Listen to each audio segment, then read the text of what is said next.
The wealth extracted from Africa's mines has often funded outputs, enriching distant lands, while leaving behind a legacy of multi-development.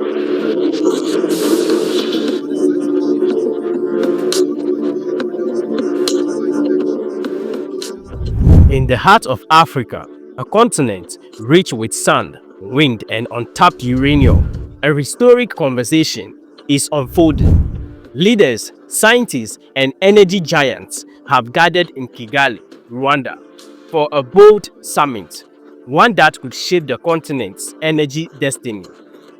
Among them, a strong and unwavering voices rise.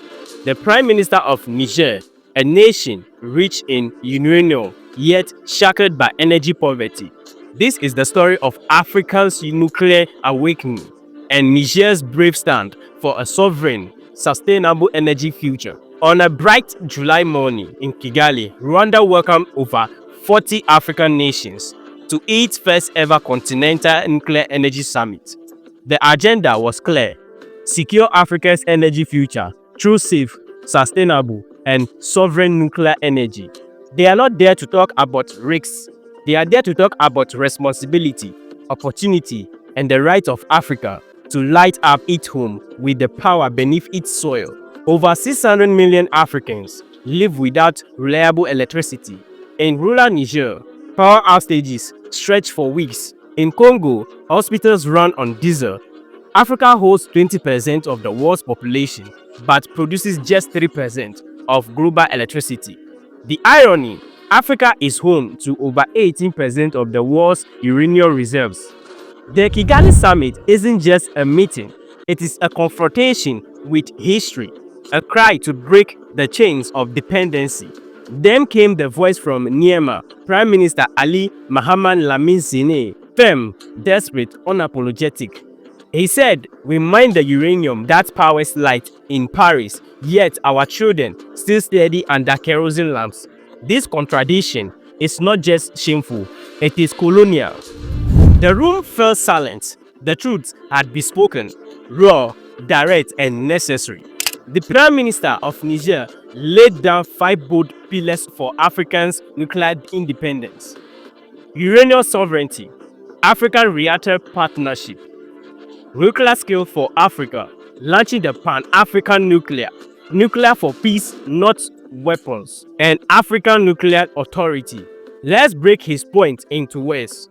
No uranium should leave African soil unless it benefits Africans first.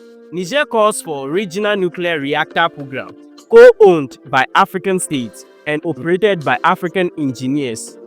Launching the Pan-African Nuclear Institute to train young Africans in reactor science, engineering, and safety. Our vision is energy, not armament. We do not seek bombs, we seek barbs. To regulate, monitor, and speak with one voice on nuclear matters in international negotiation. The hall erupted in applause, not just because of the dream, but because of the plan. The International Atomic Energy Agency responded with cautious optimism. They said, "We welcome Niger's clarity and ambition, but safety, transparency, and collaboration must guide the way forward." China and Russia expressed willingness to support Africa's nuclear journey. France, once silenced, now faced the uncomfortable echoes of its history in Niger. Young Nigerian students said, "If our country builds nuclear plant, maybe we won't have to live to find jobs." And Russia scientists said, "Nuclear is not a Western concept. It's a scientific tool, and we must master it for our survival." But the road ahead is steep. Nuclear energy is costly, infrastructure is weak, and political instability, like the recent sanctions on Niger, pose major threats. Africa needs unity. Without collective actions, we will keep being buyers of our own resources. The Kigali Declaration was signed, a framework for an African nuclear energy future.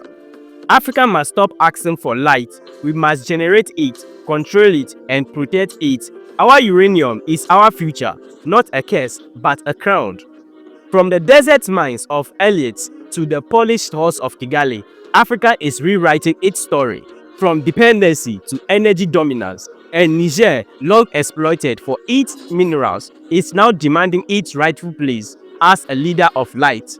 This is not the end. This is the nuclear dawn of Africa.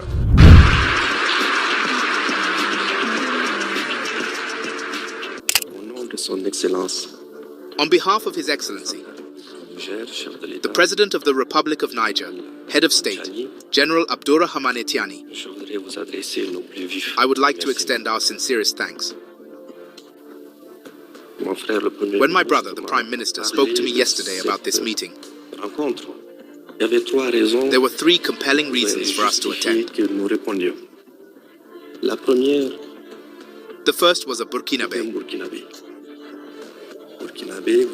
As you know, Niger, Mali, and Burkina Faso have formed the Confederation of Sahel States.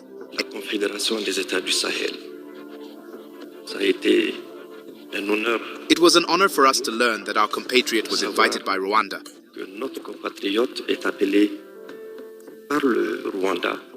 A country actively working for Africa. So, that was the first reason.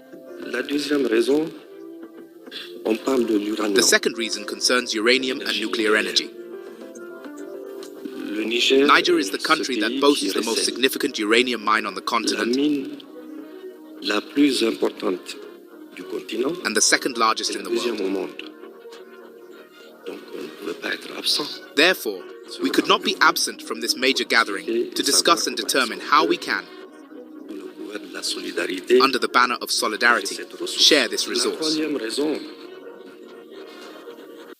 The third reason is that the event is taking place in Rwanda. Rwanda is a country that leads by example in terms of governance, order, discipline, and Pan-Africanism.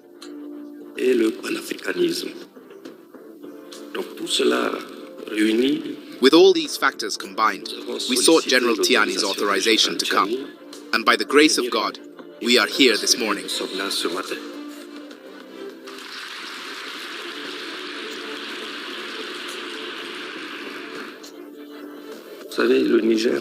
You know, Niger is a vast territory covering 1,267,000 square kilometers. If we want to generate solar energy, we have sunlight 12 months out of 12. And 2/3 of the country is exploitable desert.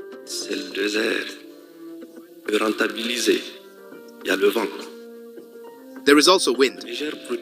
Niger also produces oil and gas, but we also have water, abundant water.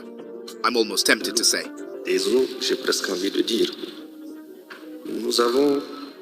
We have the Niger River,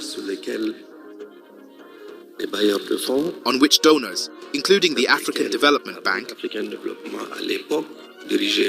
then led by a Rwandan, whom I commend, Donald Kaberuka,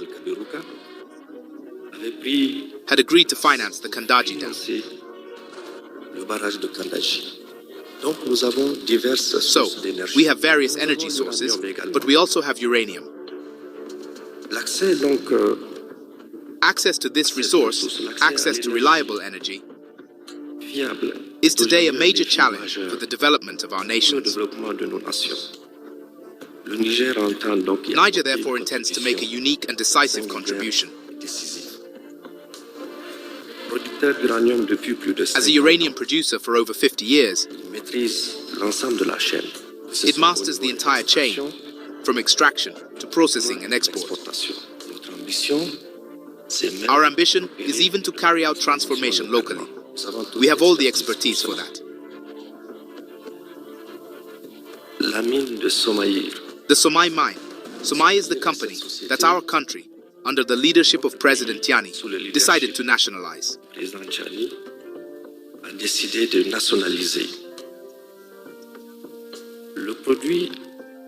The product extracted from it will serve the entire continent. This company is expected to continue operations until 2044, so there's significant potential. There's the Dassa mine, which will begin production soon, and the Imuraran deposit, which is the largest mine on the continent and the second largest globally, with reserves estimated at 200,000 tons. à 200 000 tonnes.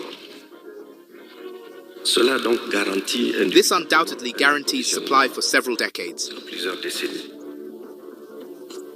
Grâce donc à Thanks to Niger's dont expertise, dispose le Niger, qui a contribué which effectively contributed to powering a large part of Western Europe for decades. grande partie de l'Europe de l'Ouest. Pendant It is plusieurs now time for us décennies, to dedicate this energy to illuminating consacrons cette Africa. énergie à éclairer l'Afrique. Aujourd'hui, donc, fort de cet acquis, le Today, Niger veut building prendre on this son achievement, destin Niger wants to take control of its energy destiny. nucléaire Nuclear energy, because it is safe, clean, and competitive, compétitif est un levier incontournable. is an indispensable lever for our sovereignty, Parce que c'est de ça because qu'il that's what s'agit. this is about, Et peut devenir un moteur. and can become a driving force for continental solidarity. C'est donc dans cet esprit que nous It is in avons this lancé spirit that we launched the Niger Nuclear Power Program, PEN. Le PEN a The déjà PEN has franchi already plusieurs passed étapes several concrètes, concrete stages, notamment l'élaboration notably with the et l'adoption development and adoption de la of stratégie the National nationale de Implementation mise en œuvre Strategy et la and the réalisation completion des études of sectoral sectorielles. studies. Le cadre institutionnel et réglementaire qui est mis en place. The institutional and regulatory framework that is being put in place is currently being strengthened. Prochaine sera donc The celle next de la step will therefore sécurisation be du securing financement financing and partnerships. partenariat. Avec ma casquette de ministre de l'économie. In my capacity as Minister of Economy and Finance, it is with pleasure that I will engage with all who wish to invest. Nous sommes là aujourd'hui pour plancher sur ces questions. We are here today to discuss these issues of resource mobilization. Salut. I greeted our brother Serge, who heads the West African Development Bank and who is working diligently on this. Qui y travaille ardemment. Pour nous, ce programme s'inscrit For us, this program is designed for the long term, transparency and good governance through equitable cooperation that respects the interests of our peoples. respectueuse des intérêts de nos peuples. Pendant longtemps, nous avons For a long time, we have seen this material leave and illuminate other continents. Il est important It is important, from this moment on, that under the principle of win-win, we can proceed with export, transformation, and ultimately distribution. exportation, transformation et distribution à la fin. Ensemble, écrivons Together, let us write a new page in Africa's energy history, et que la lumière du and may the nucléaire light of nuclear power sustainably illuminate the progress of our continent. et que cette initiative soit And may this initiative be nurtured right here in Rwanda under the leadership of its president. son président. We are Nous reassured. sommes rassurés. D'ailleurs, In fact, I was telling our brother, Mr. La, yesterday that we hope the next meeting will take place in Niger. souhaitons qu'elle se passe au Niger.